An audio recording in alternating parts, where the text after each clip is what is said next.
Now, more than ever before, leaders must focus more of their time and cognitive capacity on solving for the future. The typical leader spends less than 5% of their time on the problems of creating value for tomorrow and future relevancy. In a world that is truly coming to a massive inflection point, this is a recipe for crisis. In this conversation, we're talking to Gabriele Rizzo, an expert in strategic foresight, to help you unlock some practical ways of thinking about changing your relationship with the future. Tune in to an important conversation on The Evolving Leader. Hi, folks. Welcome to The Evolving Leader, the show born from the belief that we need deeper, more accountable, and more human leadership to confront the world's biggest challenges. I'm Scott Allender, and today I'm joined by my friend and co-host Sarah DeChamps. Sarah, how are you feeling today? Scott, I am feeling incredible. We have had a week of rain, and today the sun is shining here in Toronto. It's really affected my mood in a positive way, and I'm just really excited for today's interview and to be co-hosting with you. How are you feeling? I'm feeling a little frazzled. It's been a crazy busy week, but I'm feeling so grateful as well because I love closing the week with brilliant conversations with our brilliant guests, and today I'm super, super delighted to have the conversation we're about to have. So why don't you introduce our guest for us today? Sounds good, Scott. So today we've got Dr. Gabriele Rizzo, and he is the executive partner at Longviews. Gabriel's a globally recognized expert in strategic foresight, and he specializes in defense, security, and innovation. Now, with nearly 2 decades of experience, Gabriele has advised top institutions, including NATO, the U.S. Space Force, and the Italian Ministry of Defense. In 2022, he was elected as one of the 30 UNESCO chairs worldwide in futures studies and foresight, becoming the youngest recipient ever. He's taught at institutions such as Sapienza University of Rome, Tor Vergata University of Rome, UNIL Université de Lausanne, the U.S. Space Force, the Air Force Institute of Technology, the U.S. Air Force Academy, HEC Lausanne, and the Italian Center for Higher Defense Studies. And Dr. Rizzo is also the author of Routledge's best-selling HR Futures 2030, a design for future-ready human resources. And he's working on the Handbook of Foresight, Strategy, and Future Studies for Defense and Security. Gabriele, welcome to The Evolving Leader. How are you feeling? It's great to be with you guys. I'm all pumped up. Gabriele, welcome to the show. I'd love to just start a bit with your origin story. How did you, get a passion for foresight? Well, it actually all started when I was 8. When I realized I was all fascinated by the fact that there's a very specific piece in a black hole. So that's what I was reading when I was 8. Probably that speaks of me. So please don't judge. But there's this thing called event horizon, and the act of going through the event horizon is a non-event. For some reason, this all got me thinking and got me down all the way into the rabbit hole of physics. And that actually opened up the door for me being passionate about the why of things. And exploring the why things happen the way they happen actually brought me to exploring a number of different ways in which things may happen or could have happened. And this was really just a step away from the actual practice of foresight. That is the, imagination and exploration of what seems impossible today so that we're ready for what tomorrow brings. How did you hone that skill? How did you start developing that? It was a very non-traditional path, because unfortunately there's no traditional path to foresight. So I went through my bachelor in theoretical physics and master's in theoretical physics. After that, I realized that for a number of reasons, research was my wish, but not the career that was for me. So I decided to pivot into the defense industrial base. And within the defense industrial base, I discovered that there was something that really responded to my desire of exploring this broad and wide range of different trajectories to the future. Something that I had already within me, because already towards the end of my master's, I started asking myself, who am I? What do I do? Right? I do research, right? I look into the why of things that don't exist, that we don't understand. But if I'm not walking down this path, then what path am I walking? And so I started thinking, and I started attributing like made up names, like maybe I'm a technology architect, maybe I'm a science architect. So this idea of architecture of an infrastructure, of a process, of something that exists and that you can explore, trickled down into my thinking, was only after I joined the ranks of the defense industrial base that I realized that foresight was a thing. It was an actual discipline. It was born right after World War II that I could learn and explore and hone. Can we jump into your work and maybe start with the big idea that sits at the heart of your work? How should the general population be thinking about the future? Not in the way they think. That's the short version of the answer. So here's the more structured version. What we do when we think about the future is naturally we think about one version of the future.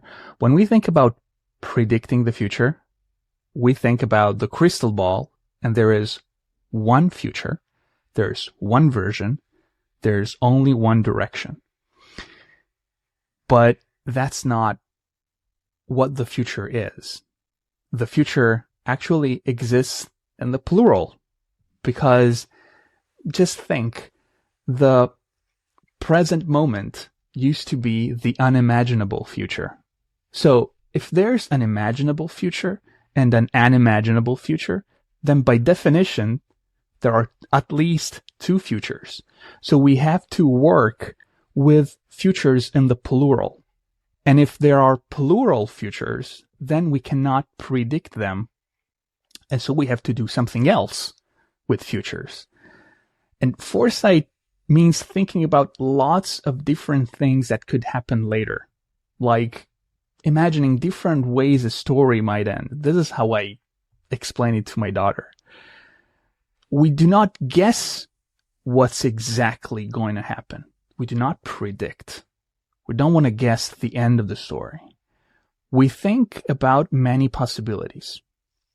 Doing this helps us choose better today so that we can be ready and make good decisions no matter what happens next. It seems that a big motivation for prediction, I think, in most of us anyway, is to try to reduce uncertainty, to try to sort of feel that we can make sense of a future, that we won't be surprised by it. But that's sort of an illusion of control, right? So how do we think about the future? What is the mindset required to open up to these multiple possible outcomes that you're describing? Well, there are many skills that you have to work with. First of all, because what you said, Scott, is exactly right. It's just human to be scared about the unknown and the uncertain. And that dates back to when we were just humanoids, or just a little more than monkeys, big monkeys in caves, when we were finding shelter in heaven in those caves, and when outside it was dark and we couldn't see, and so we couldn't know, well, there were monsters outside. We could have been eaten. We weren't at the top of the food chain like we are right now. We're not the super top predators we're today. So, and these types of things that go on for tens of thousands of years are very hard to remove from your psyche. So that is why we're so scared of the unknown, because what we do is filling the unknown with our predator void. We don't have predators anymore. So we're scared of the unknown because that what speaks to that void that we carry within ourselves. So what we have to do is creating a way to move our muscle memory from unknown equals danger to unknown equals potential, equals creativity, equals inspiration. That takes time and training, both in terms of the methods and methodologies and techniques and tools of Foresight, which we can cover just a little bit maybe later, and also in terms of self-awareness and discovering where you are in your inner landscapes, how you can navigate where you place yourself, the maps of your inner territory, how you can access the latent spaces of your imagination. Because in the end, to work with a plethora of different trajectories to the future, you have to imagine them. And imagining means accessing those types of inner, very deep resources. I'd like to link this to leadership. A lot of the work that we do with leaders, we've noticed that there's a big struggle with holding the tension between the pressures for short-term performance and short-termism and what we need to do for long-term performance for what the future needs. And I understand why short-termism, there's more certainty, there's maybe a bit more safety. But what have you learned in holding those paradoxes? Yeah, I've definitely noticed it. One piece of resource that I always mention is research that was published by McKinsey Global Institute in 2016, showing how firms that focus on long-termism actually end up with a market capitalization that is twice or 3 times or even 5 times the size of the firms that focus on short-termism. And this report is titled The Short-Sightedness of Short-Termism. This is a great piece of research that I always cite because it's based on hard economic data. Something else that I always like to remind people is that when we work with Foresight, we're not just looking 5 years out. The minimum time frame that is really useful or meaningful for a Foresight exercise is 10 years. We can work around this limit and maybe shrink it to like 7 years with a number of caveats. But earlier than this, that's really not Foresight. We can use tools and techniques from Foresight to do something else in the shorter term, but that's not Foresight. So the longer time span is really crucial. Usually the answer that I have from people, the response is like, well, we'll cross the bridge when we'll get to it. And I'm like, well, think about, you have a piece of regulation that tells you that in 10 years you cannot sell internal combustion engines in Europe anymore. So you're telling me that you're thinking about it at year 9 of 10 of your time window? Really? Because that doesn't fit your industrial strategy, your industrial strategic plan? That doesn't make any sense.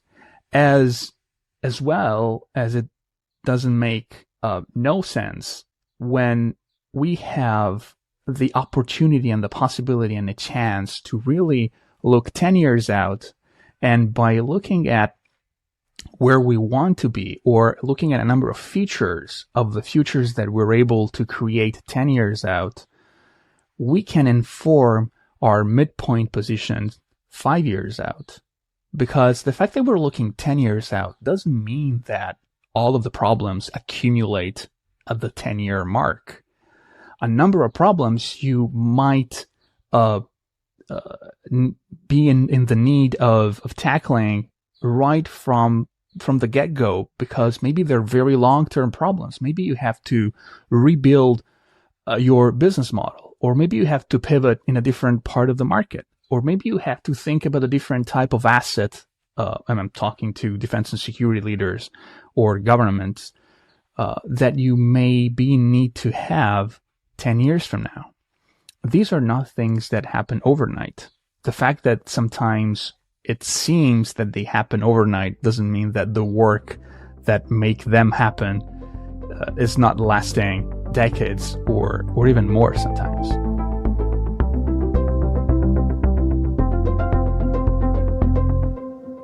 How would you advise leaders listening right now who are saying, this makes sense, but I am completely overwhelmed, under tremendous pressure to deliver value for today? I've got to deliver quarterly results.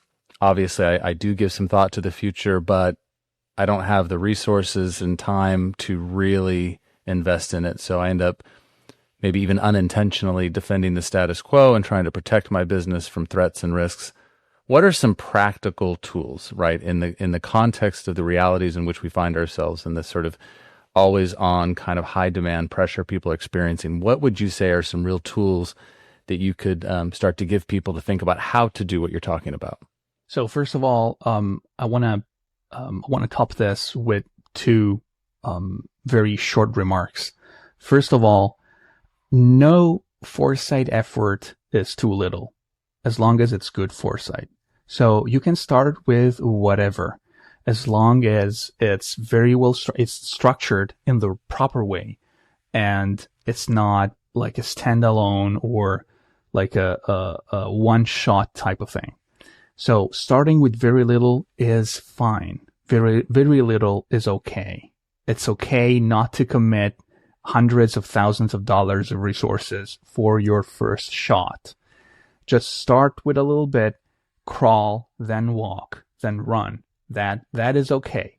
And we're all overwhelmed. So being overwhelmed is okay as well.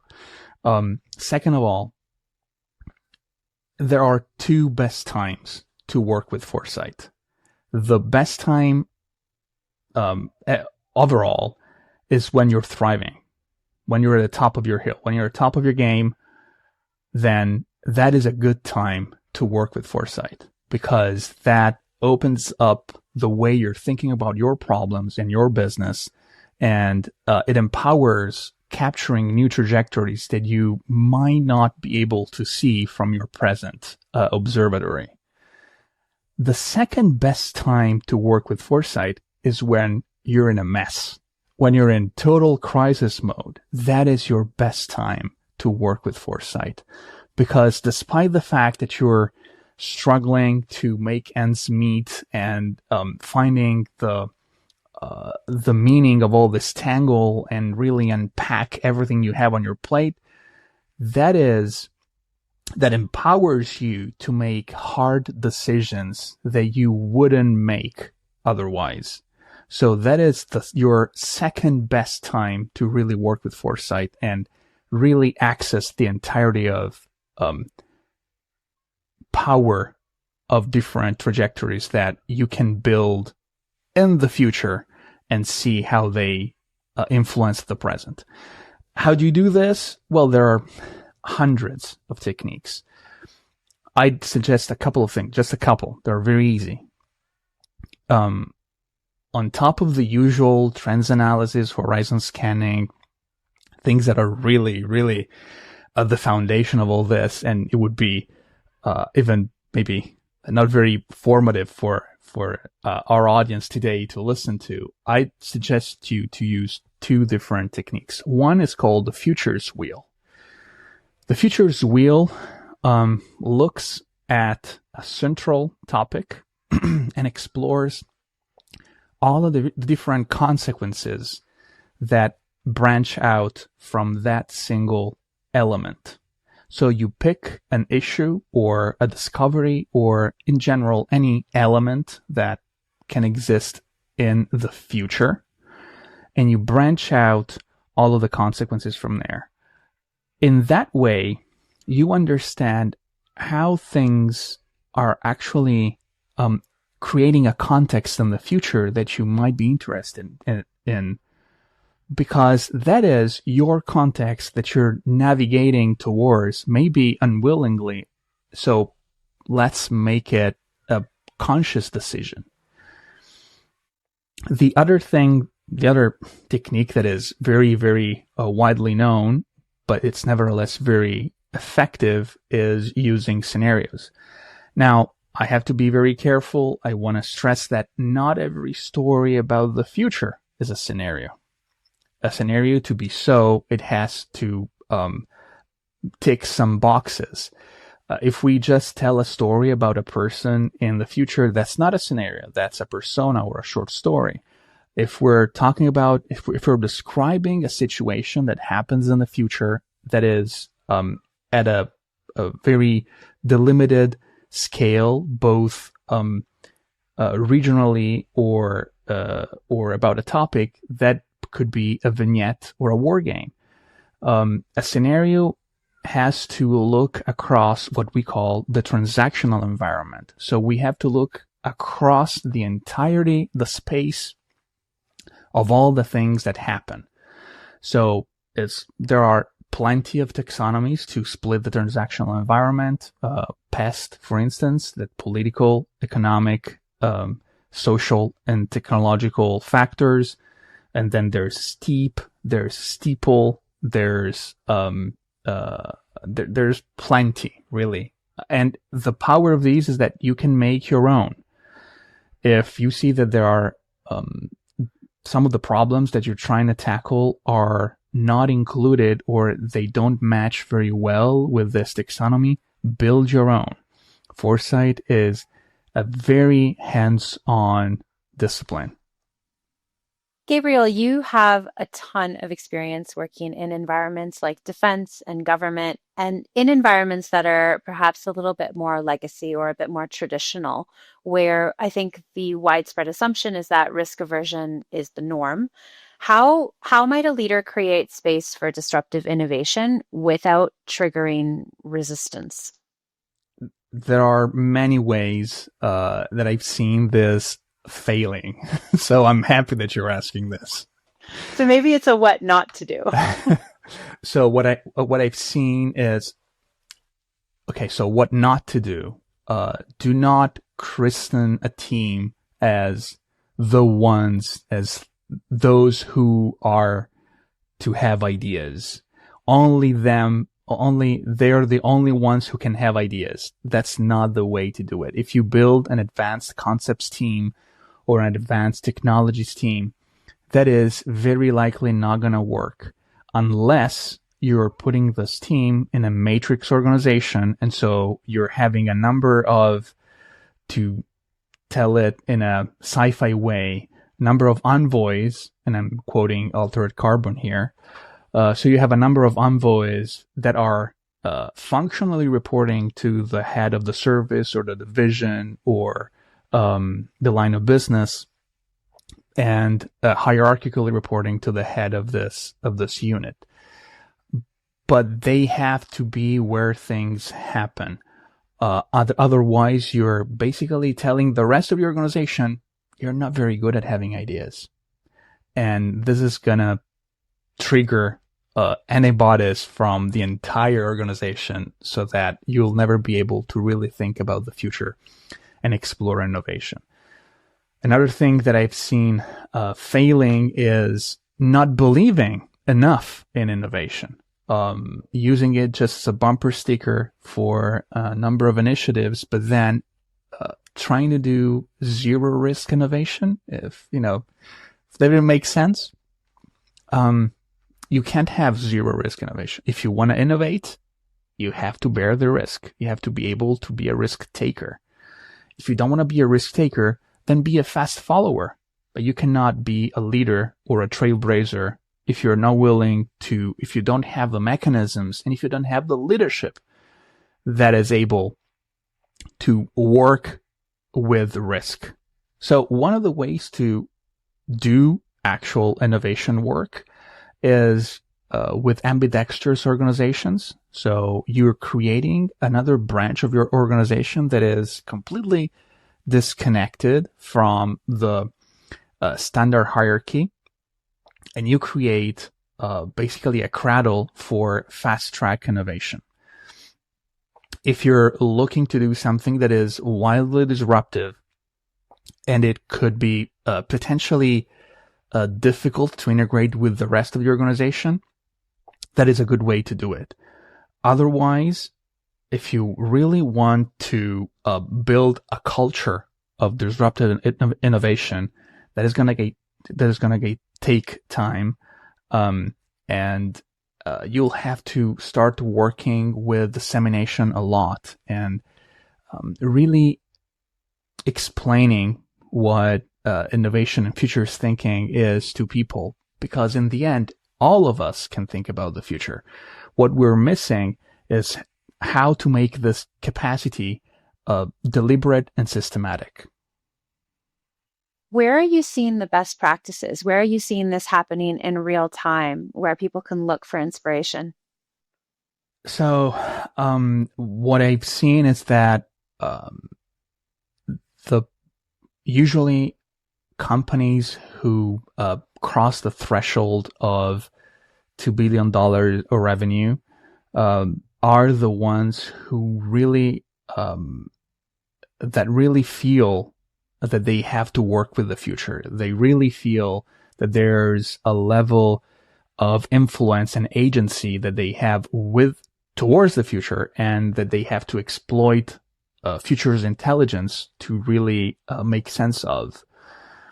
So, first of all, look at that threshold. So it's hard to see great best practices in the corporate world below that level. Think tanks and government organization, that's a different story. Among all of these, the ones who have a lot of tradition and a lot of lineage is within the defense industrial base, because Foresight was born in the defense industrial base, and it was born in the defense world, and was taken by the defense industrial base very soon. And that is inherent of how defense works, because whenever we build a new asset, if you want to have the new airplane or the new tank or the new ship, this is going to take decades before you're able to have it in the field. And this means that the world you're thinking about this asset is different from the world this asset will be operating in. So you have to have a way to tell the difference between where you are now and where you will be 20 years from now. And I'm not saying 20 years as just a made up number. There's research and evidence about this being at least 20 years. Yeah, can we build on that idea? I think that's super important. You reminded me we had Professor Hal Hirschfield on the show, I think last season, and his book, Your Future Self. And one of the things he points out is that we are strangers to ourselves when we think about the future, right? We can't really know and understand who we will be. So in leading into the future and building on your point you just made, how do we start to solve for that? How does your work and what have you seen leaders accomplish in terms of learning to think and act differently about leading into that unknown future, where what will be required of them in the future will evolve and change? Does that make sense? It does, absolutely. And it comes to mind a quote so the original quote is, "The past is a foreign country. They do things differently there." This is exactly true also for the future. The future is a foreign country, and they do things differently there, to the point that there's one of the foundational laws of futures thinking, that is Dator's second law of the future, that recites that any meaningful idea about the future should seem to be ridiculous at first. So if it's not ridiculous, if it doesn't sound ridiculous to you in the present, it's probably not future. This means that what you think is the most likely from your present standpoint is actually the least likely, because that's not how the future will unfold. So you see how it's incredibly uncomfortable to work with the future. And so learning how to cope with this being uncomfortable is essential to work and to really use the future. Because what we do with foresight is not what we do with forecast.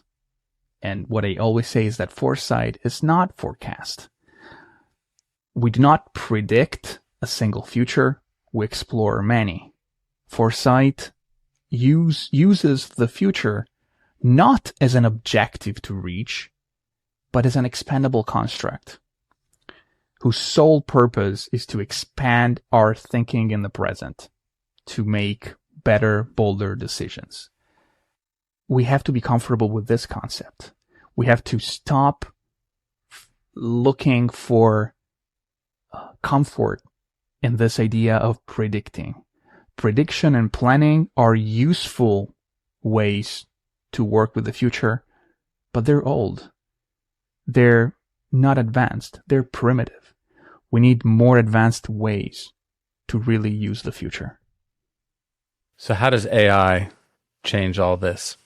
How should we be thinking about the future in the context of AI? So, I'm going to tell you how we should not think about AI in the context of future. We should not think of AI as a substitute for futures work.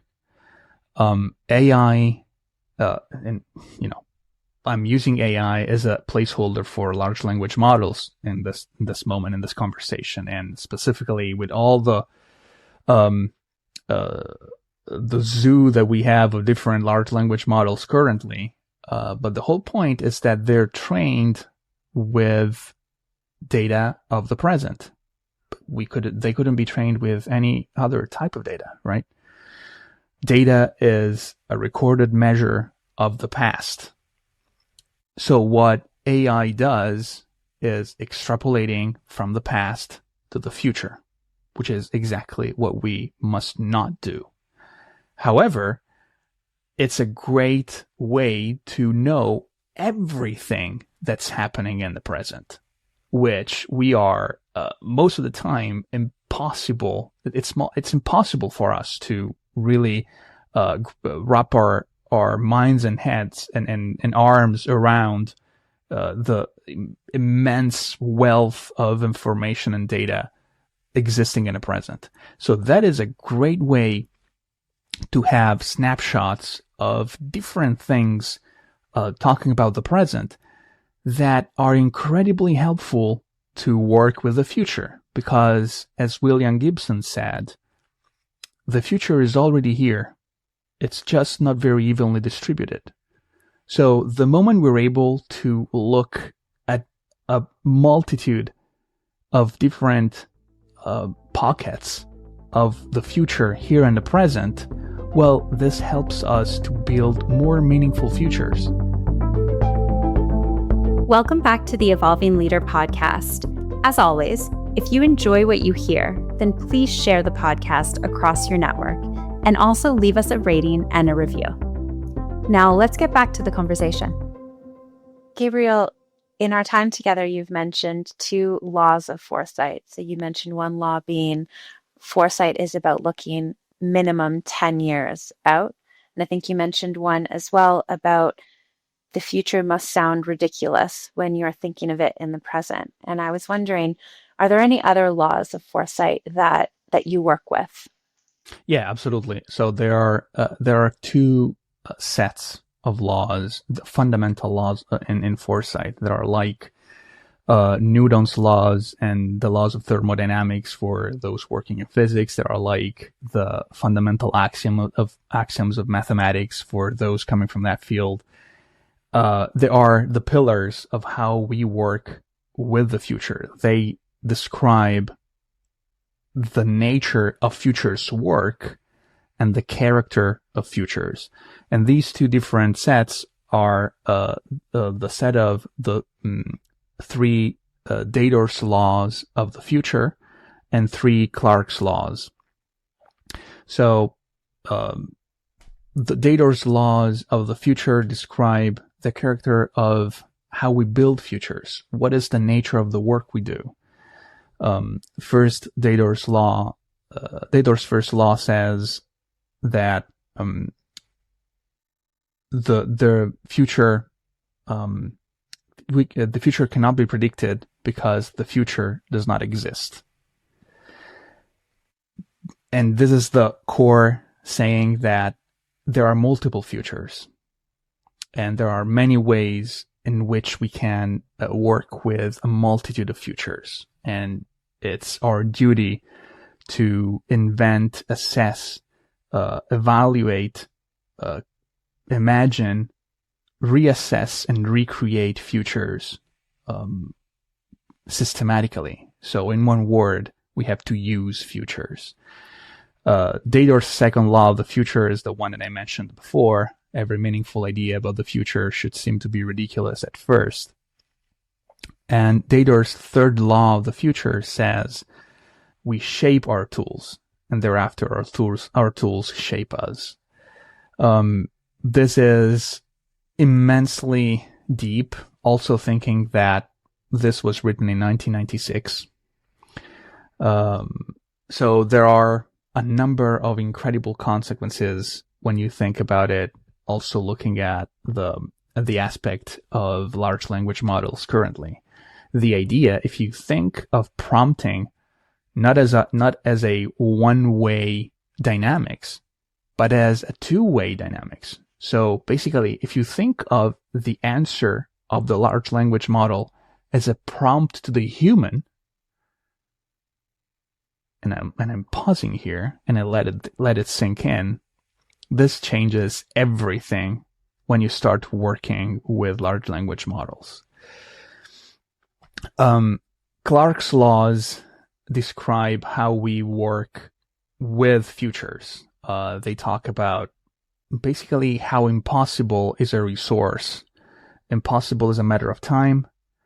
Impossible is a requirement. And, working, the third Clarke's law is very, very famous also. It says, that, any sufficiently advanced technology is indistinguishable from magic. So it tells you a lot about how you should think about futures. What is one really practical thing that you would advise a listener listening right now to maybe start implementing, to play with their teams? The easiest and at the same time most difficult thing that they can do is the next time you feel like saying, no, that's impossible, take a deep breath, pause, and branch it out. So think, what if that's impossible? What if that is possible? And start exploring every single decision that you make in terms of looking at it not as just a single path that you're walking, but as a number of choices, as a number of different forks in the road that you're taking. The less powerful and more practical way of looking at this is next time you're in the office, gather with your leadership team and start talking about things you've never considered. They don't need to be completely outlandish or made up. It doesn't need to be aliens. It only needs to be aliens if you have a direct impact from the fact that there could be aliens doing something. And if you're willing to take action and plan in your strategic plans when it comes to the existence of aliens or the third or World War III. Because that is immediately where everyone goes when you let them loose on imagining things. But no one wants to live in paradise. It's boring to be in paradise. It's useless to be in hell. So the real most useful things, the most useful discoveries that you do is when you're forced to make trade-offs. In doing trade-offs, you really go deep down and discover what matters to you, where your regret is, and how you can use it, and how you can use your awareness to really understand what's important for you, for the leadership, for the company. That's really helpful. What does your future look like, Gabriel? I wish I knew. Nobody knows the future. Nobody can know the future. The future is unknowable.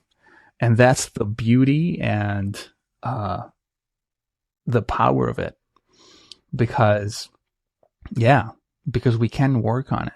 Because we can make it whatever we want. Because if the fact that the future is not fixed gives us agency on it. So what are you working on next? Well, we have a very important, as you mentioned, a very important work that's going on with Springer, the major reference work on Foresight. That's called the Handbook of Foresight, Strategy and Future Studies for Defense and Security. That is going to be out by the end of the year. Now we also are in the lead with supporting NATO in their futures works with what's called the strategic foresight analysis. So there are going to be, then there are other things that we're doing that we do, but we can talk about. Excellent.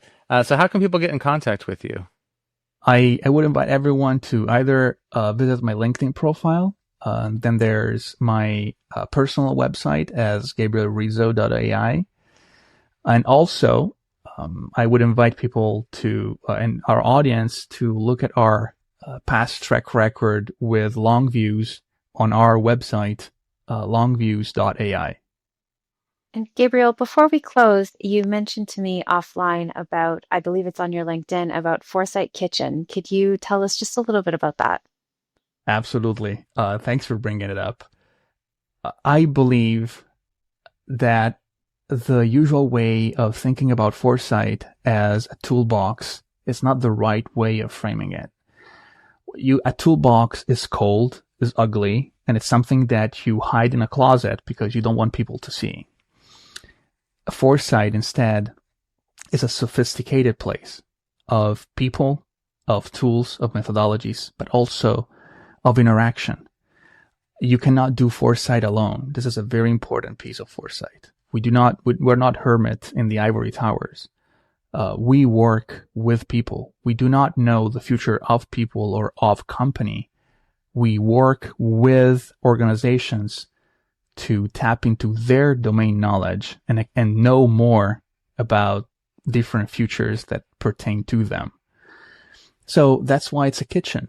In a kitchen, there are unforeseen events, there are people, there are beautiful things happening, and sometimes you take one of the tools from the kitchen to do something else.